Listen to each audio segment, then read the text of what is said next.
Gereja mengajak kita merenungkan kasih Allah yang tanpa batas dalam masa Prapaskah ini.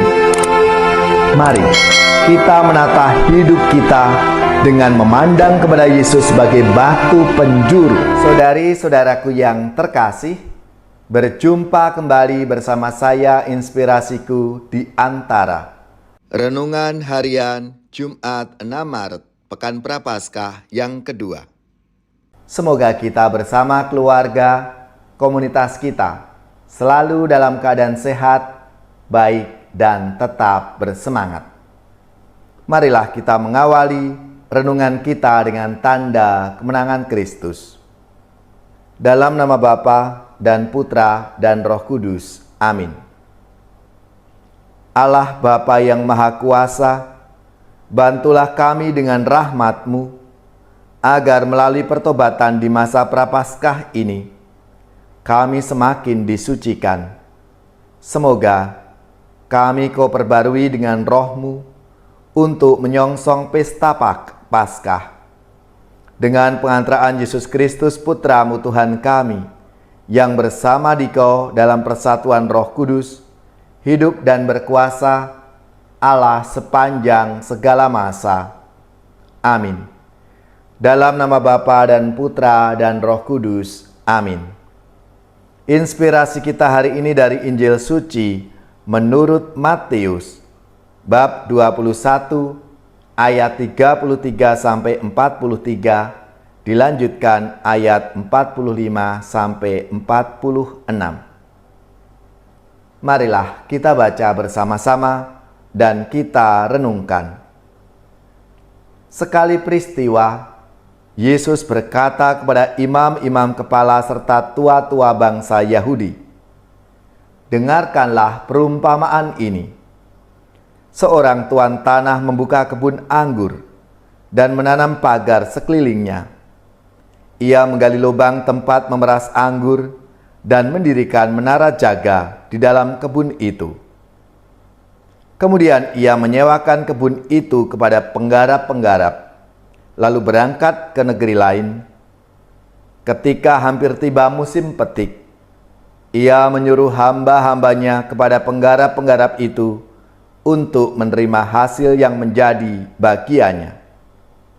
Tetapi para penggarap menangkap hamba-hamba itu, yang seorang mereka pukul, yang lain mereka bunuh, dan yang lain lagi mereka lempari dengan batu. Kemudian Tuan itu menyuruh pula hamba-hamba yang lain lebih banyak daripada yang semula. Tetapi mereka pun diperlakukan sama seperti kawan-kawan mereka. Akhirnya Tuan itu menyuruh anaknya kepada mereka, pikirnya, anakku pasti mereka segani.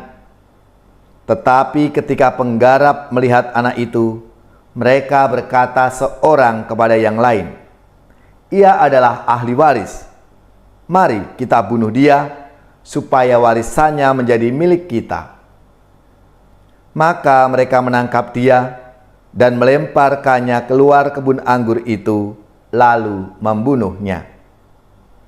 Maka apabila tuan kebun anggur itu datang, apakah yang akan dilakukannya dengan penggarap-penggarap itu?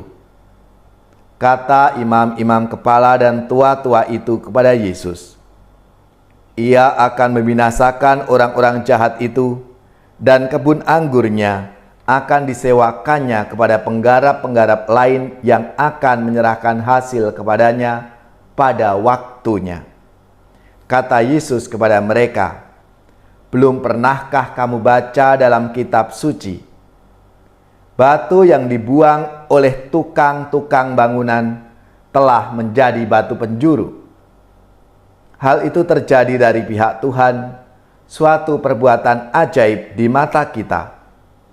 Sebab itu aku berkata kepadamu, kerajaan Allah akan diambil daripadamu dan akan diberikan kepada suatu bangsa yang akan menghasilkan buah kerajaan itu. Mendengar perumpamaan Yesus itu, imam-imam kepala dan orang-orang Farisi mengerti bahwa merekalah yang dimaksudkannya. Maka mereka berusaha menangkap dia, tetapi mereka takut kepada orang banyak, karena orang banyak itu menganggap Yesus adalah nabi. Demikianlah sabda Tuhan. Terpujilah Kristus.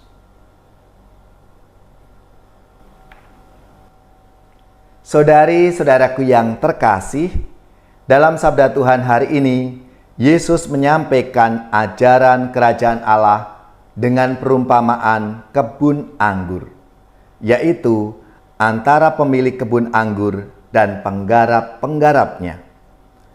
Pemilik kebun anggur percaya pada penggarap, dan nyata kemurahan hatian yang terlukis dalam tindakan melengkapi sarana demi produktivitas, pagar keliling, lubang tempat pemerasan anggur, dan menara jaga. Niat baik pemilik kebun anggur itu nyata kepada para penggarap, tetapi sebaliknya, justru para penggarap itu licik dan berniat mau mencaplok kebun anggur itu.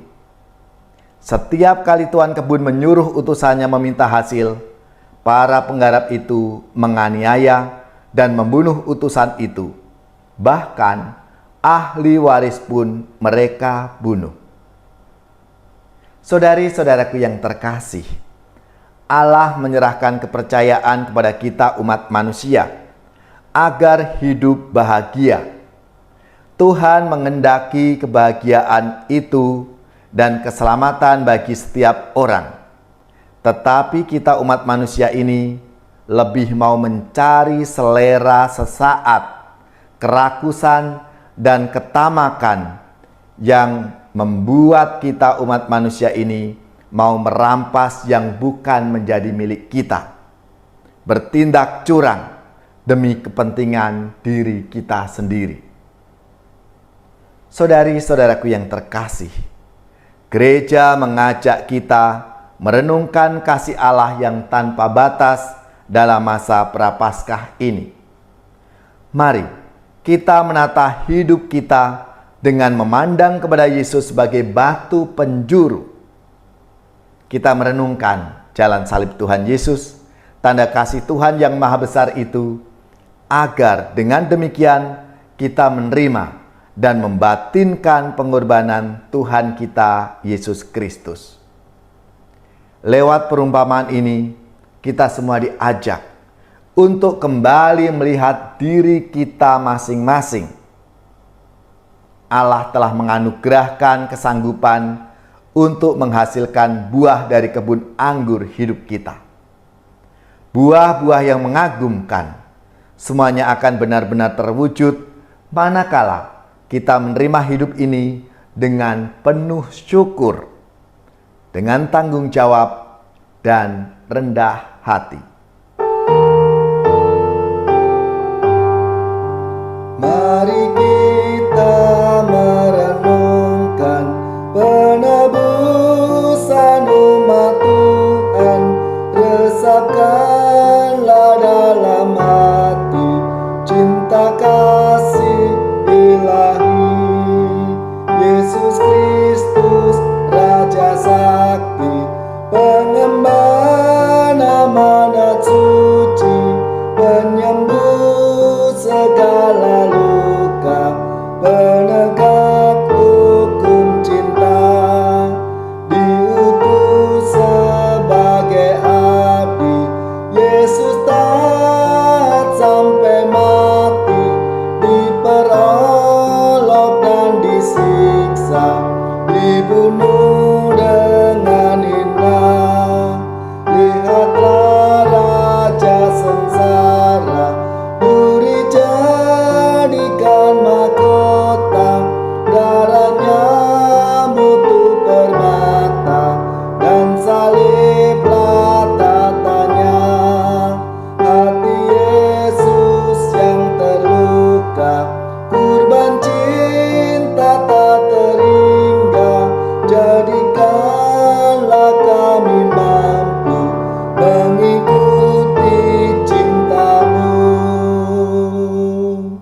Saudari-saudaraku yang terkasih, marilah kita siapkan hati kita untuk menerima berkat Tuhan. Semoga saudari-saudara sekalian, keluarga-keluarga dan komunitas kita, orang-orang yang kita doakan, mereka yang sakit, yang menderita, seluruh tugas, belajar, pekerjaan, usaha serta karya pelayanan kita, dibimbing, dilindungi dan diberkati oleh Allah yang Maha Kuasa, Bapa dan Putra dan Roh Kudus. Amin.